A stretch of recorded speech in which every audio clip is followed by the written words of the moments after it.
Good morning, Cardinal Nation. How we doing? It is Sunday, October 12th. This is Card Central 365. I'm Luke Slabaugh. He's Ethan Hannaford. Ethan gloating in the win of the Alabama Crimson Tide over the Missouri Tigers yesterday. Ethan, how are we holding up? I'm not going to gloat because for a couple of reasons. First off, Mizzou fans. Well, yesterday was my first time in Columbia, and Mizzou fans were awesome. They were great. They hassled a little bit, but I mean, they were great. And they played. It was a dogfight down to the final play of the game. And to be quite frank, if Bo Prabula would not have been so bad, maybe things go a little bit differently. You know, one play here, one play there. So I have all the respect in the world for the Missouri Tigers. The other reason being that when I tend to gloat as an Alabama fan, I tend to get back a lot of the bandwagon arguments. And I'm just so tired of fighting those off. So, I'll remain cordial if you remain cordial, and we'll go from there. But yeah, fun day yesterday. Como's a great college town, and glad my Tide were able to pull it out. My Missouri Tigers remain a day late and a dollar short, as always. Historic downtown Columbia, fun for the whole family. However, this is Card Central 365. And the news today, multiple national reports saying that Angels are closing in, that they have spoken with Albert Pujols about managing the club in 2026. Pujols has been around. He has the 10-year club services contract tacked onto the end of his $250 million free agent deal back signed in 2011, and has a good rapport with owner Artie Moreno and the GM Perry Manason. These are good connections to have. And when we spoke last weekend, Ethan, we said that this was a dumb move, and we will explain more analytically why this could be. However, just a gut reaction to have, a Cardinal Hall of Famer, no doubt, the best hitter of the 2000s. One might say one of the greatest hitters, if not the greatest hitter of all time, pure hitter. Once again, outsourcing his services from his hometown, in St. Louis, here in his mid-40s with his family, going back out to the West Coast. It would be one thing if I was confident that it was going to work. It would also be another thing if it felt, in my personal opinion, like that was an area of need for the Cardinals. It's not. And so therefore, I have zero, not a single bone in me has any sort of resentment or frustration that Albert Pujols is once again leaving the Cardinals, even though he was retired, and going back out to Anaheim to potentially, right? I mean, this is all but official, it feels like. You usually don't see these kinds of announcements during the postseason. It's not impossible to see them, but seeing Skip Schumacher get hired pretty quickly, it feels like you see a lot of that stuff start happening post World Series. But anyway, I have no sort of issues with this outside of the fact that I'm concerned about how it goes for Albert. And here's what I'd hate more than anything is for what was one of the greatest baseball careers of all time. I would hate for that to get even in the slightest bit grainy, foggy from a disappointing managerial career in Los Angeles. I'll say this too, though. If he proves me wrong, then kudos to him.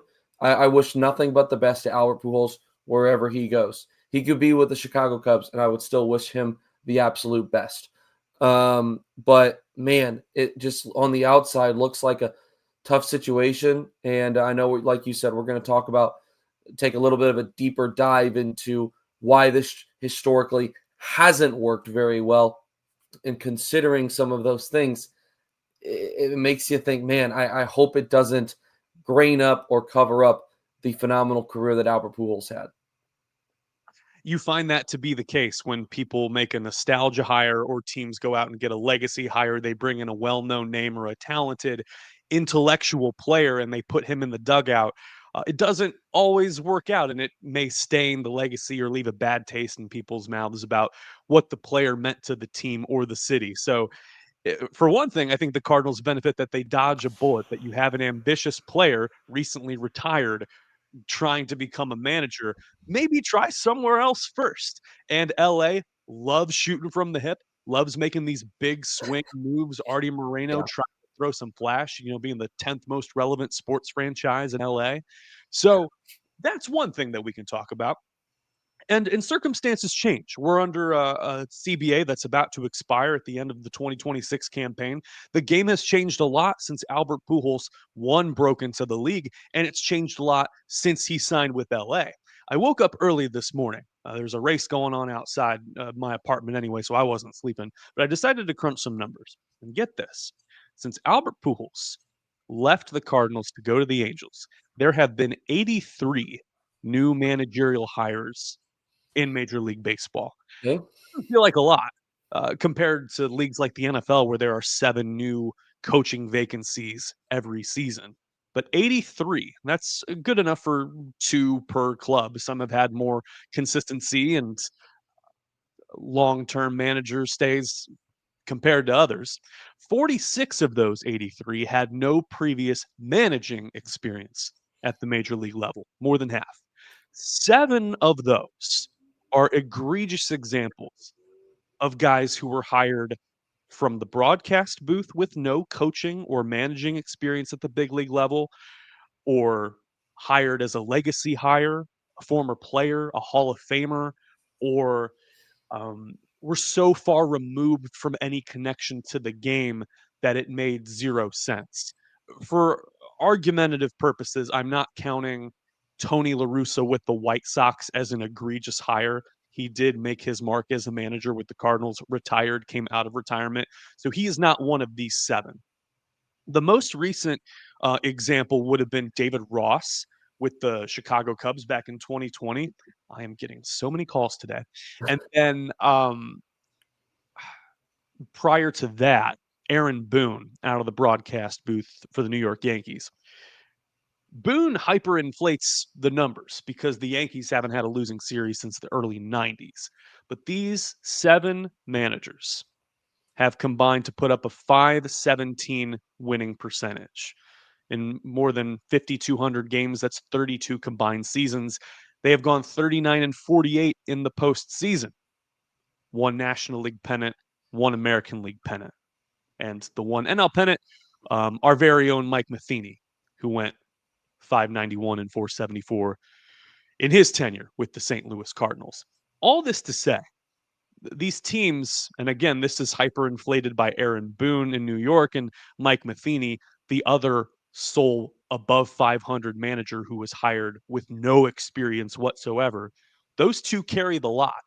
They're the ones with the pennants, and they're the ones with uh, all the postseason victories, mind you. Matheny with 14, Boone with 25. All the rest, Robin Ventura, the former Oklahoma State great that was hired by his Chicago White Sox, Brad Ausmus, Paul Molitor, David Ross, Gabe Kapler with the Phillies way back when. Those were all egregious hires with no experience, and that is the boat that we will find Albert Pujols in. You take out Mike Matheny, who was given a stacked roster, a championship team, Aaron Boone, who is given the keys to the kingdom with the #1 market in baseball, and Even you could even throw David. You could even throw David Ross in there with the roster that they had. They certainly were kind of they still had players in their prime. They had Chris Bryant, who was healthy, Javi Baez, who was coming off a near MVP season. You're absolutely right. Yeah. The Cubs were great. So all this to say, for those, and there's probably a silent minority in the corner who are like, oh, the Cardinals should get Pujols in the boat. Absolutely. On the instructor side, on the coaching side, putting him in the manager seat to fill out a lineup card to lead the crowd, fresh off of retirement, would be bad. We're talking 5,200 games here. That's 32 combined seasons among 7 managers, one National League pennant among them. Would you, as a Cardinal fan, settle for one pennant every 30 years? If you put it like that, you're joining the company of the Twins or the Blue Jays or the Reds, teams who have had standout players, okay managers, but in terms of deep, rich history and tradition, when I think of Minnesota, I think of, yeah, Joe Mauer was a great MVP and then Kirby Puckett. And I know that there are some spaces in between there for sure, but the last time they were contending for World Series titles, you got to go back 30 years. Sure. Now, when you frame it like that, how does it sound for Albert Pujols to join this group of elite managers? Not so great. I mean, the numbers historically don't back it. They don't. Now, here is where the counter argument by some people would be made. Do any of those names have the career resume or the baseball mind that Albert Pujols did? And I'm curious to hear, in your eyes, what the counter would be to that. I think I have an idea of what my counter to the counter would be, but I'm curious as to what your counter to that would be. You know, my knee jerk reaction, this is such a smart ass answer, so please stay with me.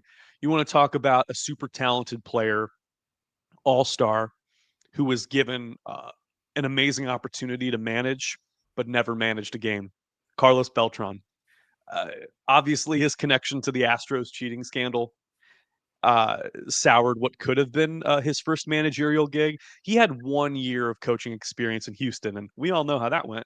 And that's the comp that I had, at least. Like, he had some leadership experience, but was a winner and was super talented.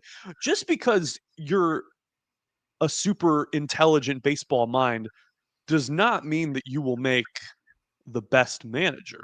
In fact, we've seen some people kind of find their way ass backwards into a World Series title or a Super Bowl title. For being honest, we're talking about Philly, for example. Um, it's not an apples to apples comparison, but we have seen some managers. I don't want to say luck into a World Series title, but we're certainly not making the best moves and still found a way to win. I mean, we talked about Joe Madden and the way he managed a bullpen in 2016. That thing could have gone downhill pretty fast. So you had an example in mind. Go ahead, share. I think that the reasoning is pretty similar. It's that there is no guarantee, right? Regardless, that just because you are a great baseball mind, because you don't get me wrong, nobody game planned better than Albert Pujols on the offensive side of the ball. No one knew how to prep for an opposing pitching staff and bullpen better than Albert Pujols did. I'm not saying that he doesn't have the ability to be able to teach the game well. We know he does, but managing is an entirely different aspect of Major League Baseball. And there are so many different things, so many different aspects that people don't consider that are included in that regardless of how good you were on the diamond, even if you are top 4 greatest power hitters in baseball history, it doesn't matter if once you become the helm of a club at the helm of a clubhouse.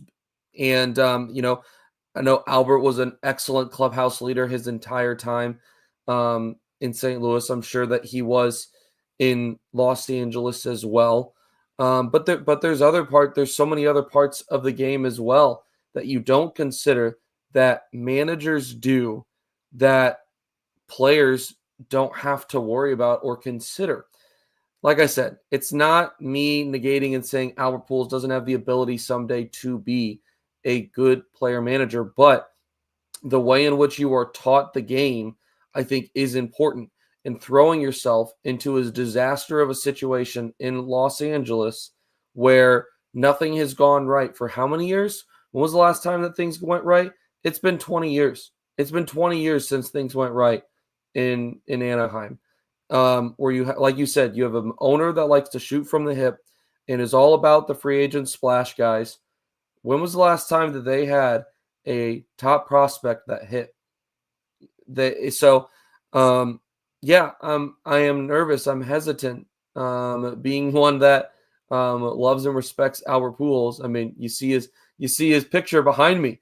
If you're watching on the YouTube, in the wrong jersey, in a Dodgers jersey, but it is no less a picture of Albert Pujols, and Luke's giving a real close look. Come on, right over my shoulder, right here. There's Albert. With Skip Schumacher's number. He's wearing the 55. Yes, he wore 55 with his time during the Dodgers. He did indeed. Would I prefer to something signed in a Cardinals jersey? Absolutely, but I will take what I can get. Yeah, so as someone that really loves and respects the career that Albert Pujols had, especially during his time in St. Louis, I want his reputation to be protected. That's why I'm very hesitant and nervous about this potential situation with the Angels. There is no prestige in being a Major League Baseball manager these days. However, there is prestige in signing up for DraftKings. Come on, guys, get in the boat. I'm ready. I got my phone ringing off the hook because of DraftKings. #1 rated sportsbook app coming soon to Missouri, the Show Me State. You can get $300 in bonus bets when we launch on December 1. Download now, place a $5 bet when we go live. Brings everything you need.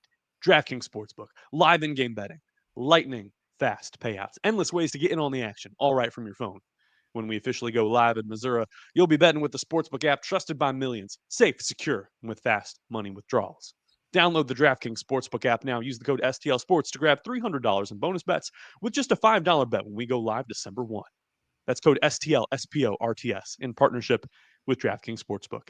Gambling problem? Call 1-800-GAMBLER. 21 plus, physically present in Missouri. Eligibility restrictions apply. Bonus bets expire 7 days after issuance. Excludes customers who redeem pre-launch sign-up offer. Terms at sportsbook.draftkings.com/promos. Fascinating thing about the Angels, you have Albert Pujols, Shohei Ohtani, Mike Trout, all on the same roster. Thank you for putting that up, Ethan. And you win nothing for it. Certainly, they've made some splash moves that backfired. Anthony Rendon, Josh Hamilton, C.J. Wilson. They've also had some hits as well, whether it's in player development with the Joe Adell type or Sure. resuscitating Mickey Moniak's career after the Phillies cast off their #1 overall pick. So there are some hits and misses there. One thing is for sure that there's always been this mutual respect or pleasantry between the Angels and the Cardinals. You think back to one of the greatest trades of our lifetime, Jim Edmonds from Anaheim to the Cardinals. Think of Jeff Weaver. You think of the David Eckstein connection between the two World Series winning clubs. You think of several David Freese, other pleasantries that have gone on between the two clubs. So I don't want to say there's this entanglement here, but the series has always been close. And I'm thinking this morning in the context of how can putting Albert Pujols in this series spice things up? We got a report from Martin Kilcoyne with Fox 2 in St. Louis that Yadier Molina, once again, is stoking the fire about potentially joining the Cardinals coaching staff. This has been a narrative dating back to when Yadi was playing as a catcher. He's got such a great baseball mind. He should be a manager. Emphasis should be on doing things the right way. To your point in the previous block, that, yeah, you're a catcher, you're at the center of the diamond, you're a game caller, you're a game manager, you've got the predisposition to filling out a lineup card and making in-game decisions. No one denies that. Do it the right way. How would you feel about putting Albert Pujols on one side of the series and Yadier Molina on the other and seeing them in opposing dugouts next season? If that is how I am viewing it, then I am not viewing it for the right reasons, right? That is a good side story, but it cannot be the story, right? And the story needs to be is how is Yadier Molina going to benefit your ball club being around? I think there's no questioning that what he provides as far as his knowledge goes with catchers is second to none. So that is important. You talk about his many years being around the game and how he's going to be able to use his own personal examples to be able to teach and coach players. That is second to none. Where I get a little bit hesitant, right, is okay, Yadier Molina, as even during his time as a player in his final season, couldn't stick around for a full 162. Had at least one extended stint on the IL where he had to go manage his Puerto Rican basketball team that he owned. And now, 3 years later, where one of the main reasons that he hasn't been around, even though at one point he was a special advisor to John Mozeliak and then never made a single appearance. One of the reasons being that, his son was a high school baseball player, and they were trying to figure out where he was going to go to school. They were focused on his development. I don't know if he ever ended up committing anywhere. I want to say that he did. I don't know if he's still going to be in high school this year or if he is in college now. Luke on the way to do some research for me. Somewhere in Texas. That's where they live. But there's always been something else holding Yadi up. Is there going to be something this year that is holding Yadi up? Because here's something that I think has been, I guess, between the fans and I guess the disconnect right between the fans and what goes on with the ball club is that coaching isn't just something that you get to choose when you want to be there. You are there for all 162 games. I would argue it's the toughest schedule in sports because there are very few days off. Not to say it's the most physically demanding, but it is the longest and it is the toughest. And I don't know if Yadier Molina is cut out for that personally. If Yadier Molina is not, all of a sudden the headlines are on that. Attention is being put on Yadier Molina, the assistant coach, and is going to be taken away from spots where it should be. It has the ability to become a distraction. I don't want it to be that. This is nothing against Yadier Molina. I think he has the ability to, once again, be a phenomenal coach, a phenomenal instructor. But is Yadi ready for this 3 years post-retirement where we saw even at the end of his playing career, he was ready to be away from the ball field? Is it already that quickly he's ready to be back for a full 162? What does that look like? So those are my main thoughts regarding Yadier Molina. The side story would be so fun. Albert versus Yadi. Yes, that would draw a lot of attention, but it'd be 3 games out of a full 162. So it's not really near the forefront of my mind as far as where does Yadier Molina fit in on this coaching staff. I think back to the prescience of Matt Holliday when he was considering taking up the bench coach job prior to the 2023 season, might have been, or 2022 under Ollie Marmol. 23, I think. 23, yeah, because his son Jackson had already been drafted by the Orioles, and Ethan was still in high school down in Stillwater. Holliday was on the coaching staff at Oklahoma State when I was there. His brother Josh, head coach, and Robin Ventura was like a grad assistant, like had gone back to college to finish his degree. And so you had Robin Ventura and Matt Holliday on the same college coaching staff. And yeah, the point I'm making is that he had broken it down with Jim Hayes. It was like, hey, I agreed to it. It sounded amazing, like the opportunity of a lifetime. And then it really hits you like 6 months is gone. Like you're not going to spend any time hardly with your family for 6 months. Your brain's going to be elsewhere entirely. And so he thought, I might as well get out of this, like get out of the boat, give them time to make an informed hire. And I want to spend time with my kids. I want to help, Ethan, break in and get drafted and follow Jackson. He was at a ton of Orioles games this year and the Cardinals series as well in late May. So there's no prestige anymore to the major league manager position. Like there was a time in the times of Joe Torre and Mike Scioscia and Bruce Bochy with the Giants that guys could hunker down there for a decade and you could be kind of the face of a team if it was a well-run organization. That doesn't exist anymore. There's a lot of teams out there now where I'm like, they're run by who? Or like who's the manager of they're guys that hide in the background. Yeah. There are guys that are not, the brand anymore. And I feel like that's worth considering. Final thoughts, Ethan Hannaford, as we wrap this up. Ghostface Gaming just echoed my comment. First of all, everyone who's tuning in here on this Sunday morning, Thank you. Very happy you're here. A lot of options to choose from. NFL football around the corner. You know how it is. But Ethan, final thoughts here as we wrap things up. I know you got stuff to do. No, I think you summarized that pretty well. There's a lot of decision making that goes on in front offices that used to go on in the manager's office. So the game has changed, some for the better, some for the worse. I think the modernization of the game as far as analytics go is good, but there is still an art to managing. And I think that, I think Ollie Marmol does that pretty well, splitting the two to a certain extent. I think he does. So, yeah, the last thing that I will update from the article in The Athletic that was written by Sam Blum and Katie Wu on this situation, it is being reported that discussions have already begun on potential coaching staff under Pujols. It's believed that Dodgers starting pitcher Ramon Martinez would be Pujols' preferred choice as pitching coach. Of course, the brother of Hall of Famer Pedro Martinez. So this kind of feels like it's already done and that we just haven't announced it yet. Maybe, I don't know, maybe waiting in between series, maybe waiting after the World Series. We'll see.